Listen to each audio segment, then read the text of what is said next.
Inilatag na ng Manny Pacquiao Promotion ang susunod na dalawang bigating laban para sa Mexican monster na si Isaac Pitbull Cruz. At ito ay kontra sa American boxing superstar Gervonta Tank Davis, na kung saan ay bago ang nasabing mega fight ni Pitbull kontra Davis ay target muna ng matchmaker nitong si Sean Gibbons na isabak si Cruz kontra Garcia, na kung saan ay inaasahan ng nasabing matchmaker na matatalo lamang itong si Ryan Garcia sa nalalapit itong laban kontra Devin Haney, na kung saan itong si Ryan Garcia ay gagamitin na lamang stepping stone ng alaga nitong si Pitbull Cruz upang lalong magpasikat pa sa Amerika bago ang anticipated super mega fight ito kontra Tank Davis. At kaugnay sa pagkakapanalo pa lamang nitong si Isaac Cruz noong linggo kontra Romero ay nagpaabot agad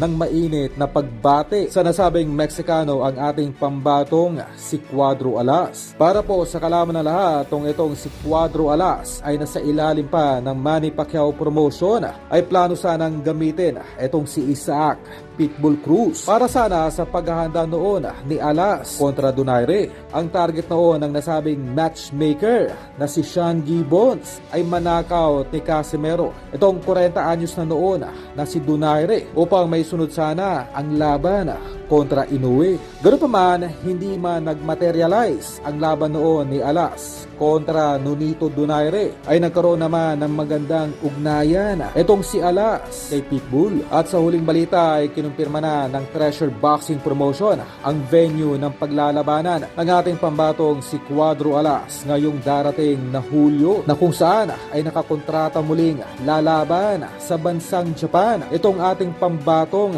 si Cuadro Alas.